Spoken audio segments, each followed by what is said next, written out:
وہ کوئی 1 گھنٹہ بھر مصروف رہا۔ اس دوران بندے ہوئے مرد اور دوشیزائیں حواس باختہ اور مجنونانہ انداز میں کبھی سامری کو اور کبھی دیو ہیکل کڑاؤ کو دیکھتے جو آگ کے لپلپاتے شعلوں پر ہوا میں معلق کھڑا تھا۔ منتر جیسے ہی مکمل ہوا، سامری نے اسیران کی طرف انگلی کی تو پلک جھپکتے میں ان کی بندشیں کھل گئیں۔ اس کے ساتھ ہی سامری نے ایک نوجوان لڑکی کو پاؤں سے پکڑا اور ہوا میں اچھال دیا۔ لڑکی ایک دلخراش چیخ کے ساتھ ہوا میں بلند ہوتے ہوتے کڑاؤ کے عین اوپر آ گئی اور پھر چھپاک کی آواز کے ساتھ کڑاؤ کے ابلتے پانی میں جا گری۔ اس کی آخری چیخ بڑی دلدوز تھی۔ اس طرح سامری نے باری باری تمام انسانوں کو کڑاؤ میں پھینک دیا۔ اس کے بعد اس نے جانوروں کے پنجرے کو کھول کر ہاتھ اندر کیا اور لومڑی کو دم سے پکڑ کر کھینچا اور ہوا میں اچھال دیا۔ یہ لومڑی بھی ہوا میں بلند ہو کر کڑاؤ کے اوپر آئی اور ابلتے پانی کی نظر ہو گئی۔ لومڑی کے بعد چیتا، ببر، شیر، ہرن، بندر کی باری آئی تو جانوروں کے بعد سامری حشرات الارض کی جانب آیا۔ شیشے کے اس جار میں مختلف نسلوں کے زہریلے سانپ، زہریلی مکھیاں، بچھو، چھپکلیاں اس کڑاؤ کے بے پناہ گرم ترین پانی میں ڈال دیں۔ اب پرندوں کی باری تھی۔ یہ صرف 2 قسم کے تھے، عقاب اور کوے۔ سامری نے باری باری سب جاندار دہکتے شعلوں پر معلق جہازی سائز کڑاہ میں موجود ابلتے بڑبڑ کرتے پانی میں ڈال دیے، اور جو بھی پانی میں گرتا پل بھر میں لقمہ اجل بن جاتا اور پھر آن کی آن میں گرنے والے کی کھال اور گوشت پگھل جاتا اور ہڈیاں تیرنے لگتی۔ لیکن پانی اس قدر شدید طریقے سے ابل رہا تھا کہ تیرتی ہڈیاں بھی گھلنے لگی۔ اس کام سے فارغ ہو کر سامری نے اپنے جادوئی تھیلے سے کچھ صفوف نکال کر آگ پر پھینکے تو آگ کی تپش دوچند اور شعلے اتنے بڑھ گئے کہ کڑاؤ کو گھیر لیا، جس پر کڑاہ بھی شعلوں کے پیچھے چھپ کر رہ گیا، اور کڑاہ میں موجود حشرات الارض، پرندوں، جانوروں، درندوں اور انسانوں کا خون، گوشت اور ہڈیاں پانی میں مل مل کر پانی بننے لگی۔ پانی جو پہلے سادہ تھا پہلے خون سے سرخ ہوا، پھر گہرا ہوتے ہوتے براؤن ہو گیا۔ ادھر سامری آگ سے کچھ ہی فاصلے پر جے کالی کا نعرہ لگا کر اپنے گردا گرد منڈل کھینچنے لگا، اور سامری علامتی دائرہ بنا کر سر کے بل کھڑا ہو کر کالی دیوی کا شبھ جاپ جپنے لگا۔ منظر جیسے ٹھہر گیا ہو۔ سامری سر کے بل منتر دہراتا رہا۔ لکڑیاں دہکتے کوئلوں اور پھر راکھ میں تبدیل ہوتی رہیں۔ کڑاہ میں سے بھاپ کا طوفان اوپر کو اٹھتا رہا، ہڈیاں بھی گلنے لگیں، پانی گاڑھے محلول کی شکل میں بدلنے لگا، آگ کے شعلے لپلپاتے رہے۔ دوپہر ہوئی، سپہر ہوئی، شام ہو گئی، اندھیرا پھیلنے لگا۔ کڑاؤ میں موجود ہر ٹھوس چیز مایا میں تبدیل ہو گئی۔ پانی بھاپ بن بن کر اڑتا رہا۔ کڑاہ میں کالے رنگ کی لئی سی بن گئی جو بڑبڑ کر رہی تھی۔ پانی سوکھنے سے لئی کم ہو گئی، حتیٰ کہ کم ہوتے ہوتے کڑاہ کے پیندے سے جا لگی۔ اندھیرا مکمل پھیل گیا۔ رات ویسے بھی گہری اور تاریک تھی۔ آسمان سیاہ بادلوں کے گھیرے میں تھا۔ سامری کی سنگدلی دیکھ کر چاند بھی کہیں چھپ گیا تھا۔ تارے بھی منہ چھپا کر سو گئے۔ فضا میں ہر طرف کڑوی کسیلی سراڑ پھیل چکی تھی۔ اب سامری سیدھا ہو گیا۔ شعلے ماند پڑ چکے تھے۔ سامری نے مٹی کی رکابیں نکالی اور لوہے کے دیو ہیکل کڑاؤ کی طرف دیکھ کر کچھ پڑھ کر پھونکا تو کڑاؤ ایک جانب سے اوپر کو اٹھنے لگا۔ کڑاؤ میں موجود بچی کچی لئی یا محلول رکابی میں گرنے لگا۔ سامری کے جادو میں اتنا اثر تھا کہ کڑاؤ کی دیواروں سے چپکا ہوا قطرہ قطرہ بھی اپنی جگہ چھوڑ کر باریک دھار کی شکل میں رکابی میں آن گرا۔ تھوڑی دیر بعد سامری جب سب کچھ اپنے حلق سے نیچے اتار چکا تو اچانک گرگراہٹ سے جزیرہ ہلنے لگا۔ یوں محسوس ہو رہا تھا جیسے زلزلہ آ گیا ہو۔ پرندے آشیانوں سے نکل کر فضا میں چکر لگانے لگے۔ سانپوں کے اس جزیرے پر موجود ہزاروں سانپ شکرے مارنے اور سسراتے ہوئے اپنے بلوں سے باہر نکل آئے۔ اونچے ٹیلوں سے پتھر لڑکنے لگے۔ سامری کو اپنا جسم اندر سے انتہائی گرم ہوتا ہوا محسوس ہو رہا تھا۔ تپش ابلنے لگی۔ سامری کا جسم تانبے کی طرح سرخ ہو گیا۔ تکلیف کی شدت سے سامری کی شکل بگڑ گئی۔ ہاتھ پاؤں مڑنے لگے، نتنوں سے گرم بھاپ نکلنے لگی، آنکھوں سے پانی ساون کی طرح ٹپ ٹپ برسنے لگا، کان گڑا سیاہ دھواں چھوڑنے لگے۔ مساموں نے پسینے کے لیے دروازے وا کر دیے۔ ہاتھوں پیروں کے تلووں پر سامری کو زبردست خارش محسوس ہونے لگی۔ بالآخر حواس اس کا ساتھ چھوڑ گئے اور سامری چاروں شانے چت دہکتی راکھ کے پاس گر گئی، اور اسی خطرناک لمحے کا شاید کسی کو انتظار تھا۔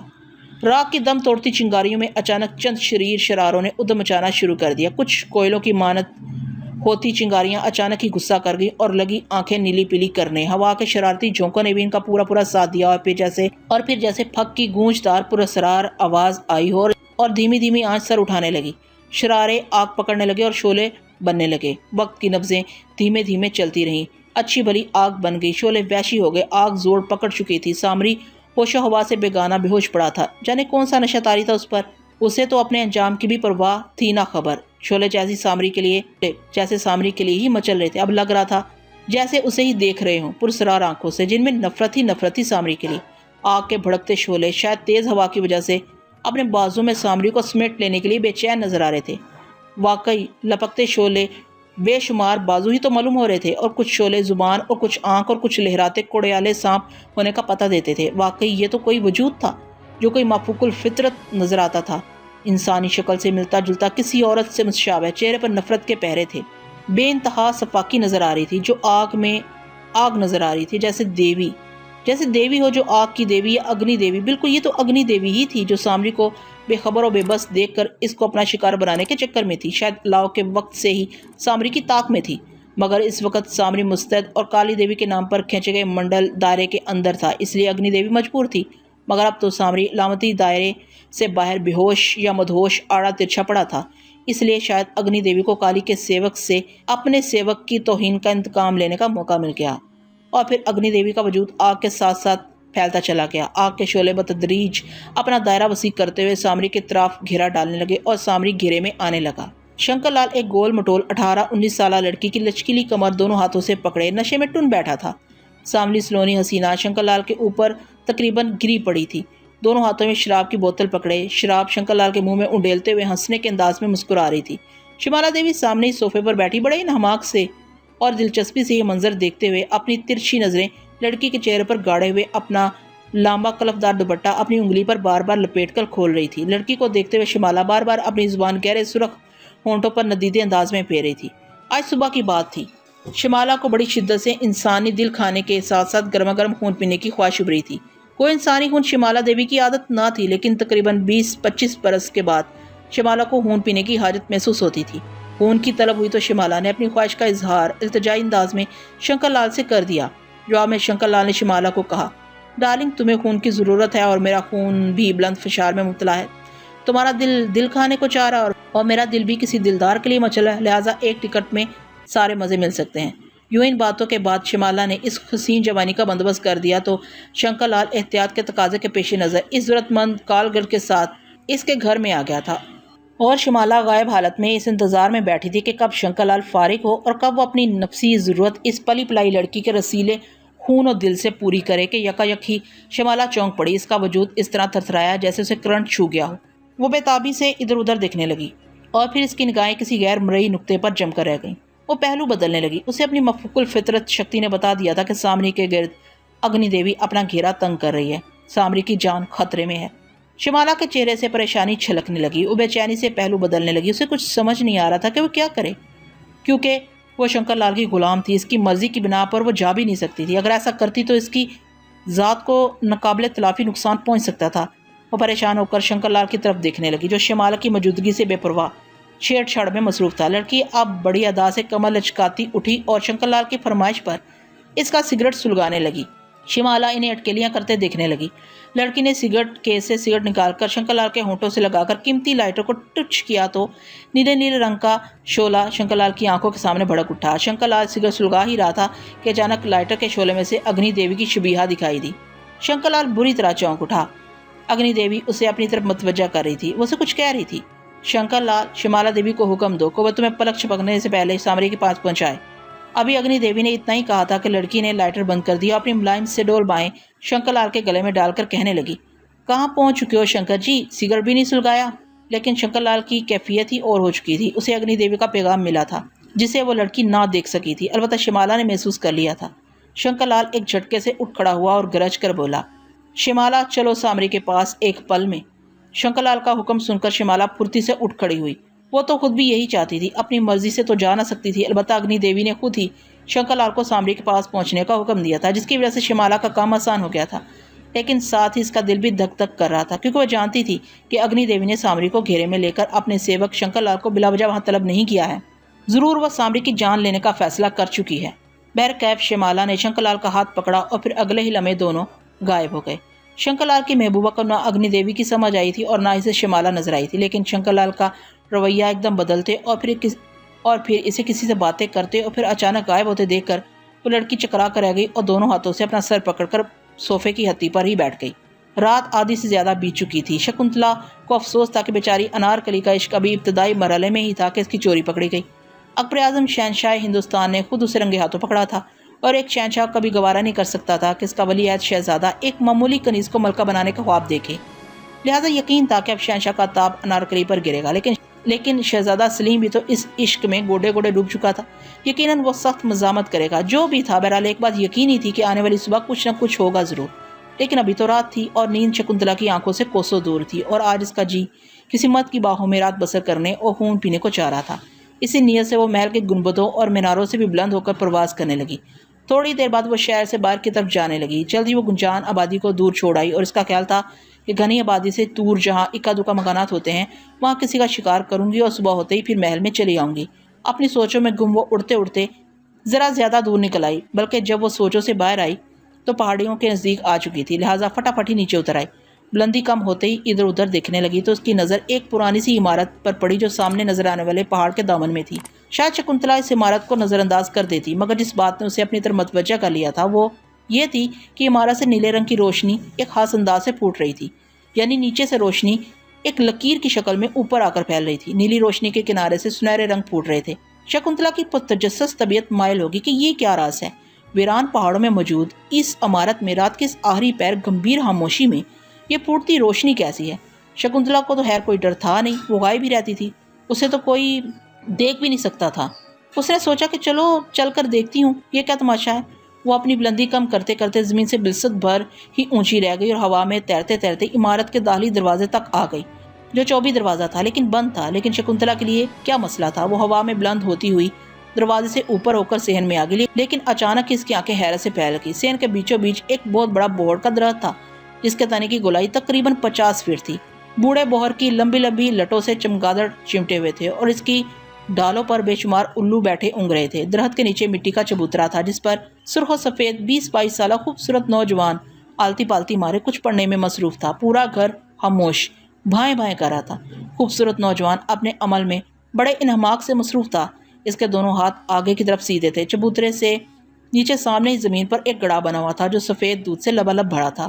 آسن جمائے نوجوان کے ہونٹ تیزی سے ہل رہے تھے، لیکن جس بات نے شکنتلا کو حیران کیا تھا وہ 8-10 سانپ تھے جو انتہائی پتلے لیکن ان کی کھالیں چمکدار تھیں۔ سارے سانپ دودھ میں منہ ڈالے دودھ پی رہے تھے۔ ادھر شکنتلا کو کسی شیشناگ کا منکا نظر آیا جس سے روشنی پھوٹ رہی تھی۔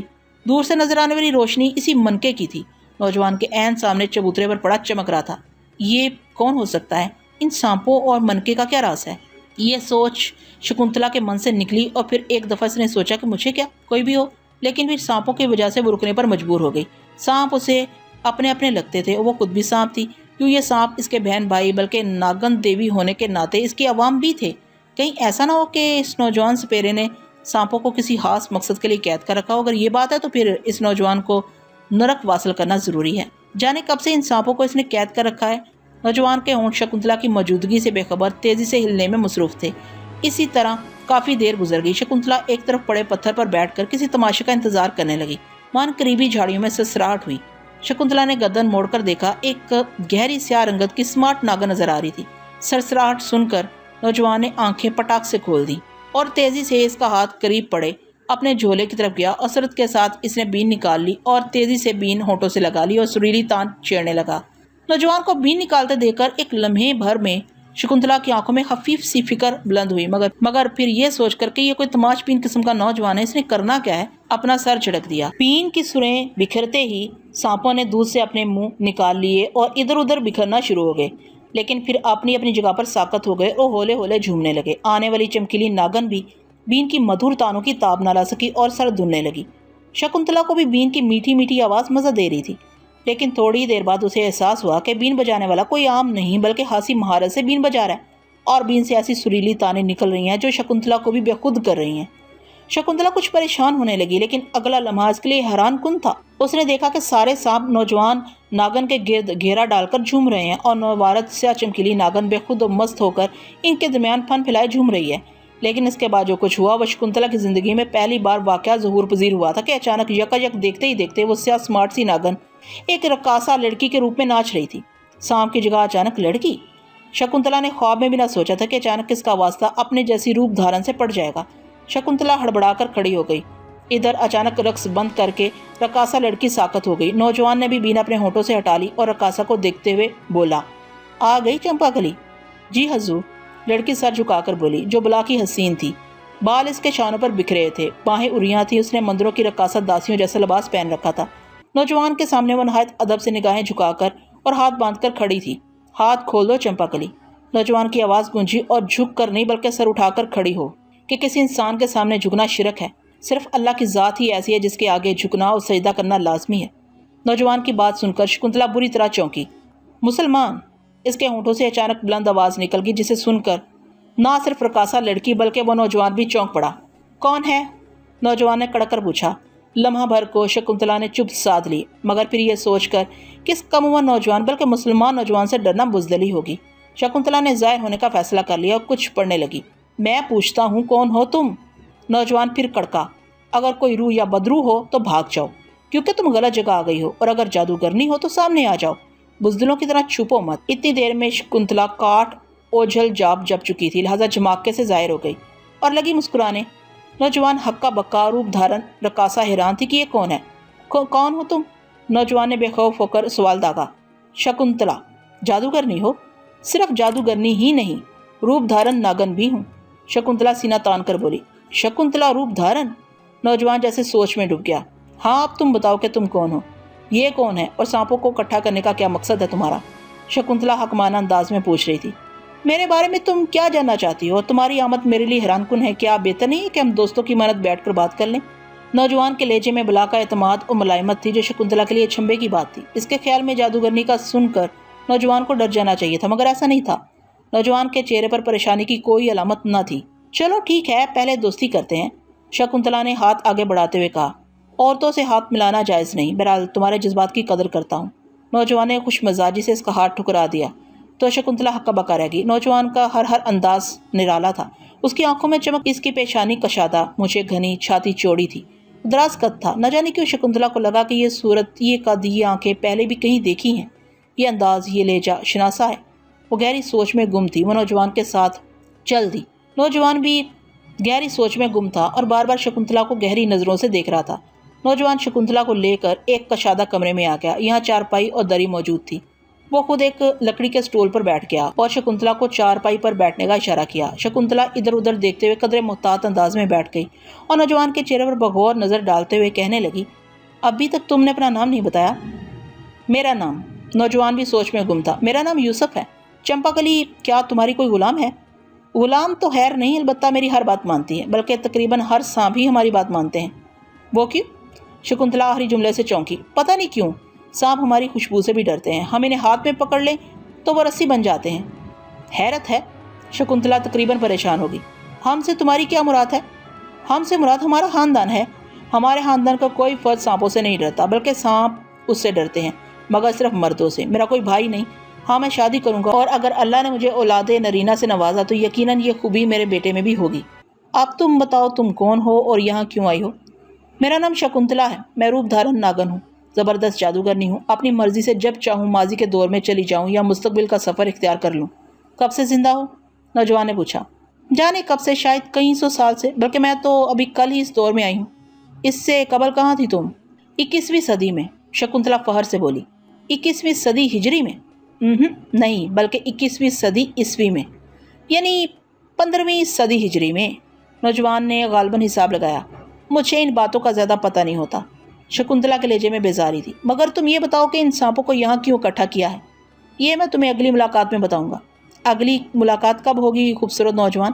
شکنتلا دلچسپی سے اسے دیکھتے ہوئے بولی۔ بہت جلد۔ نوجوان کے لہجے میں مضبوطی تھی۔ مگر کہاں؟ شکنتلا کو نوجوان دلچسپ لگا تھا۔ یہیں کہیں؟ رہتے کہاں ہو؟ شکنتلا نے سوال پوچھا۔ پہلی ملاقات میں ہم اتنے زیادہ نہیں کھلتے، تمہارے لیے اتنا ہی کافی ہے کہ میرا نام یوسف ہے اور میرا تعلق اس خاندان سے ہے جن سے سانپوں کی ہر نسل خوف کھاتی ہے۔ لیکن میں نہیں، شکنتلا نے بالوں کی لٹ پیچھے کرتے ہوئے کہا۔ شاید اس لیے کہ تم صرف ناگن نہیں بلکہ ناگن دیوی ہو۔ چمپا کلی سے مل سکتی ہوں؟ ابھی نہیں، یوسف رکھائی سے بولا۔ بڑے سخت مزاج ہو، شکل سے تو معصوم اور پیارے لگتے ہو۔ وقت آنے دو، میری شخصیت کے اور بھی پرت کھلیں گے ابھی۔ بڑی بات ہے، شکنتلا مسکرائی اور پھر باتیں کرتے ہوئے چل دی۔ یوسف عجیب سی نظروں سے پیچھے سے اسے دیکھتا رہا، لیکن چند ہی قدم آگے بڑھنے کے بعد شکنتلا حفظ متقدم کے طور پر غائب ہو گئی۔